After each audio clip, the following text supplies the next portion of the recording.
మాది Bhagyalakshmi colony Kublapur division అయితే 62లో layout అయింది. లేఅవుట్ అయినాక పార్కులకు ఉన్నాయి, దేని దానికి ఉన్నాయి, రోడ్ ప్లస్ రోడ్ దేని దానికి డెవలప్ అయింది. అందరము ఒక్కొక్కరము ఎకరాలు అమ్మి ఆ రోజులలో మేము ఇవాళ 10 ఎకరాలు అమ్మితే ఇక్కడ 150 గజాలు రాలేదు. 10 ఎకరాలకు ఎంతో రేట్ వచ్చింది. ఎందుకు? మా పిల్లలకు మా భవిష్యత్తు మాకు ఉండాలి, మేము ఉండే కాడాలి. ఎన్నాళ్ళు కిరాయిలకు ఉంటామన్న ఉద్దేశంతో మనుషుల దగ్గర పని చేసుకుంటే బతుకుతారు. ఎక్కువ శాతం ఇక్కడ పేదవాళ్ళు కాశ్మీర్ నుండి కన్యాకుమారి వరకు ఉన్న పబ్లిక్ అంతా ఇక్కడే పేద ప్రజలు నివసిస్తున్నారు. అలాంటి వాళ్ళు ఎకరాలు అమ్ముకొచ్చుకొని జాగాలు కొన్నారు. ఇవాళ సడన్ గా ఆయన 22A అని పెట్టిండు. 22A ఇప్పుడు నిన్న మొన్న మనకు భూములు అలాట్ కాలేదు. ఇన్ని సంవత్సరాలు ఇంత మేధావులు పరిపాలన చేసినాక ఇప్పుడు నువ్వు వచ్చి లంక బిందె లేదంటే ఇలాంటి జీవాలు తెచ్చి లంక బిందె తయారు చేద్దాం అనుకుంటున్నా లుచ్చనా కొడుక అని మా బాధలు అట్లున్నాయి. మా కాలనీ వాళ్ళు పెళ్లిలో చేసుకోవాలన్నా లోన్ తెచ్చుకుంటారు, లోన్ ఇస్తలేరు. అసలు ఆ భయానికి వణికిపోయి 2 హాస్పిటల్లో పడ్డారు. ఆ 1800 గజాలు ఏవైతే సిలింగ్లు ఉన్నాయో 2 ఇప్పుడు హాస్పిటల్లో ఉన్నారు. వాళ్ళకేమన్నా జరగకూడని జరుగుతా కుటుంబాన్ని ఎవరు ఆదుకోవాలి? నువ్వు ఇలాంటి భయభ్రాంతులకు గురి చేసి నీ సొంత లాభాలకు ఇట్లా చేయడం తప్పు. నీ సీటును కాపాడుకొని నువ్వు ఢిల్లీని మెప్పించుకోవడానికి ఈ దొంగ జీవోలు తెచ్చి లంగ పనులు చేసుకుంటా పబ్లిక్ నంతా ఆగమాగం చేస్తుంటూ ఉసురు కొట్టి పోతాడు రేవంత్ రెడ్డి. ఇప్పుడు చాలా వరకు పథకాలన్నీ చెప్పేసి పెట్టింది అమ్మ, అవన్నీ మీకు ఏమన్నా అందుతున్నాయంటారు? ఒక్కటి ఏం పథకాలండి? అది ఏమంటారు, గుడ్డు మీద బొచ్చు పీకినట్టు. ఇక నేను అనాలో వద్దో అలాంటి పథకాలలాగా చూపించి నువ్వు కిందికెళ్ళి పందికొక్కులాగా పెద్ద పెద్ద లంక బిందెలాగా అంటే భూములు అంటే లంక బిందెలే. మనకు హైదరాబాద్లో లంక బిందెలు అంటే ఏంది మీ అందరికి తెలియదు ఏం కాదు. మీరు యూత్ మీ అందరు జనరల్గా పబ్లిక్ అంతా చూస్తున్నారు. ఇవాళ ఆ రోజు 200, 300, 2000, 3000 అంటే ఊర్లో ఎకరం అమ్మినాం. ఇవాళ 2-3 లక్షలకు గజం హైదరాబాద్ ఉంది. ఇవాళ ఇలాంటి భూమిని తీసుకుపోయిన వాడు పెట్టిన అంటే లంక బిందెలు సంపాదించుకోనికే కదా. లత్తకోరు నా కొడుక, నీకు పరిపాలన చేత కాకపోతే నీళ్ళు ఇస్తలేవు. జీవితంలో దినచర్య కరెంట్ అంటున్నావు స్కీము. ఆ ఏదో 100 మందిలా 10 మంది 12 మందికి ఇస్తున్నావు. వాళ్ళకి లేని లింకులు పెడుతున్నావు. ఆధార్ కార్డు లోకలా, నీకు రేషన్ కార్డు వైట్ ఉందా, నీకు నీ భర్త ఏం పని చేస్తా, ఏవేవో లింకులు పెట్టి 10 మందికి ఇస్తున్నావు. లేదనుకుంటా ఫ్రీ బస్ పెట్టి ఆడోళ్ళ గౌరవం మొత్తం ఆ రోడ్లో పడేసినావు. నువ్వు ఏ బస్ స్టాండ్కి వస్తావు, నీ అనుచరులను మీ సీతక్కని దోలు నేను బి వస్తా. ప్రతి బస్ స్టాండ్లల్లో కన్నీరు పెట్టుకుంటుర్రు పిల్ల తల్లులు, గర్భిణీ స్త్రీలు. వాళ్ళకి ఏంటంటే ముసలోళ్ళు కానీ గర్భిణీ స్త్రీలు కానీ లేడీస్ అంటే మన తెలంగాణ మన సంస్కృతి, మన తెలుగు సంస్కృతి గౌరవించుకునేది. ఆ గౌరవం తీసి మమ్ములా చెత్త చేసి లాస్ట్కి వస్తే మేమే ఉద్యమం చేసి మాకు ఫ్రీ బస్ వద్దురా నాయన అని చెప్పే పరిస్థితికి వచ్చాం.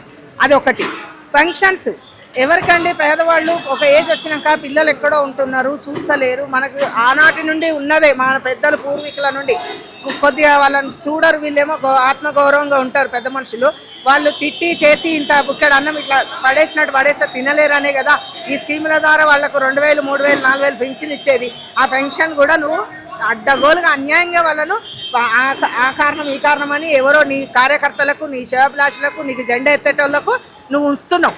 నీ మంత్రివర్గీయులు ఏ లిస్ట్ అయితే పెడితే ఆ లిస్టు కరెక్టు, మిగతా వాళ్ళంతా లంగలు అంటున్నారు. దాను పబ్లిక్లో సర్వే చేద్దాం రా. మా బీఆర్ఎస్ నాయకులు ఉంటారు. నేనైతే ఒక అమ్మగా చెప్తున్నా, ఒక మహిళగా చెప్తున్నా, ఇది చాలా దౌర్భాగ్యమైన రాజకీయం చేస్తున్నాడు రేవంత్ రెడ్డి. ఇంకా ఇలాంటి వాడికి పుట్టగతులు ఉండద్దు. నిజంగా అనొచ్చు అనరాదో నాకు తెలియదు, కానీ కుటుంబంతో నాశనం అయిపోతావు నువ్వు.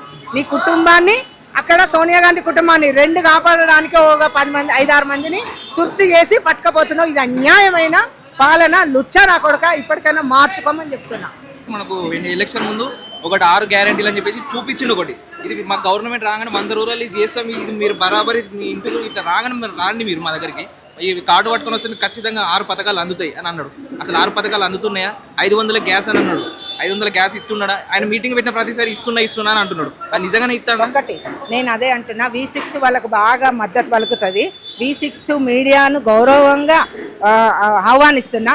కుత్బుల్లాపూర్ నియోజకవర్గంలో మీరు ఏపీలో తెలంగాణలో ఎక్కడైనా సరే వస్తామంటే రమ్మను. అది 500కు గ్యాస్ వచ్చిన వాళ్ళు లేరు. నేను అదే చెప్తున్నా.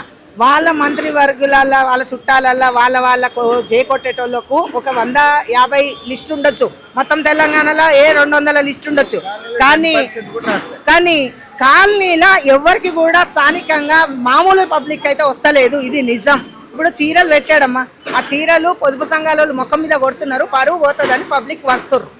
పరువును కాపాడుకోవడానికి కుప్పల్లాగా బయటేస్తే బాగుండదు. ఇదొకటి. రెండోది 500లకు సిలిండర్ రావటం లేదు. ఖచ్చితంగా నేను ఛాలెంజ్ చేస్తున్నా. నేను నిజాయితీగా ఒక తెలంగాణ మహిళగా ఆడపడుచుగా నేను నీకు ఛాలెంజ్ చేస్తున్నా. నీకు దమ్ముంటే రా ఎంక్వైరీకి మనం లిస్టు తీద్దాం. నువ్వు ఎంతమందికి ఏ స్కీములు అమలు చేస్తున్నావో. ఒక నియోజకవర్గాన్ని తీసుకుంటే ఆటోమేటిక్గా తెలంగాణ అంతా వస్తుంది కదమ్మా. రమ్మనండి, మేము రెడీ ఉన్నాం. ఇప్పుడు మీరు చీరల గురించి మాట్లాడుకుంటూ వచ్చారు కదా, కొంతమంది ఏమంటే దీని మీద అభిప్రాయం ఏంటంటే ఆయన ఓన్లీ మీటింగ్ల కోసం కట్క రావడం కోసం మహిళలకి చీరలు ఇచ్చిండు, బతుకమ్మ చీరలా కాదని కొంతమంది అభిప్రాయం. అవును, అట్లా కూడా మొఖాన కొట్టి తీసుకోవట్లేరు. అందుకని ఇప్పుడు రేషన్ కార్డు కని పెట్టాడు. అదే చెప్తున్నా నేను.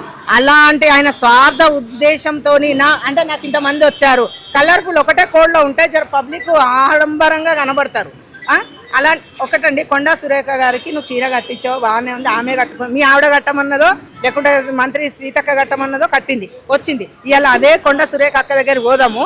నీవు ఏ ఉద్దేశంగా కట్టించావు, ఏం మొప్పి పొందడానికి ఆమెను బదనాం చేసావు లాస్ట్కి వస్తే. ఎందుకు ఆమెకు మనస్సాక్షికి తెలుసు అది తప్పు. రేవంత్ రెడ్డి గారు వేసిన రేటుకును పంచుతున్న చీరలకు పొంతన లేదని ఆమెకు కూడా తెలుసు. నీ సొంత పార్టీలో ఇన్ని గొడవలు అవుతున్నాయి. నువ్వు అన్నావు కదా, నీ 7 అన్నదమ్ములు రాష్ట్రం మీద హైదరాబాదు తెలంగాణ మొత్తం బడి తోసుకుంటున్నారు. ఏం చేసుకుంటావు? కరోనా లాంటి రోగం వస్తే మస్తు మంచి వాళ్ళు పోయిండ్రు. నీకు కూడా ఏదో ఒక రోజు శాస్తి వస్తుంది.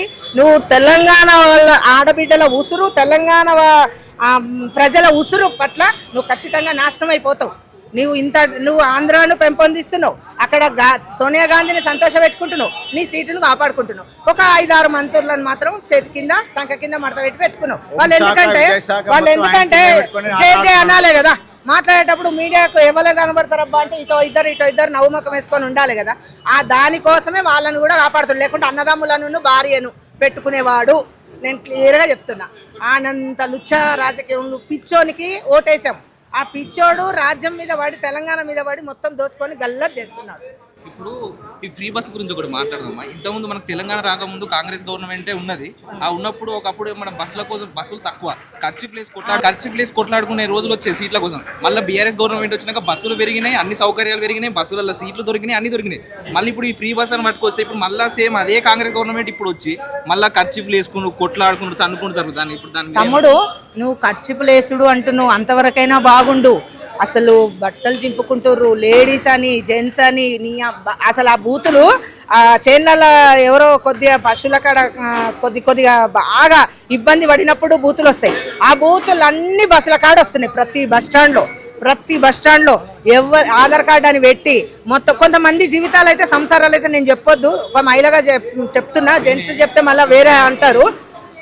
కొంతమంది అయితే మాకు అరే అయ్యా నీకు ఎట్లాగూ టికెట్ కదా, నేను తిరిగి వస్తా, నీ తరపున నేనే తిరిగి వస్తా, నా తరపున నేనే తిరిగి వస్తా, నువ్వైతే ఇంట్లో ఉండంటుంది.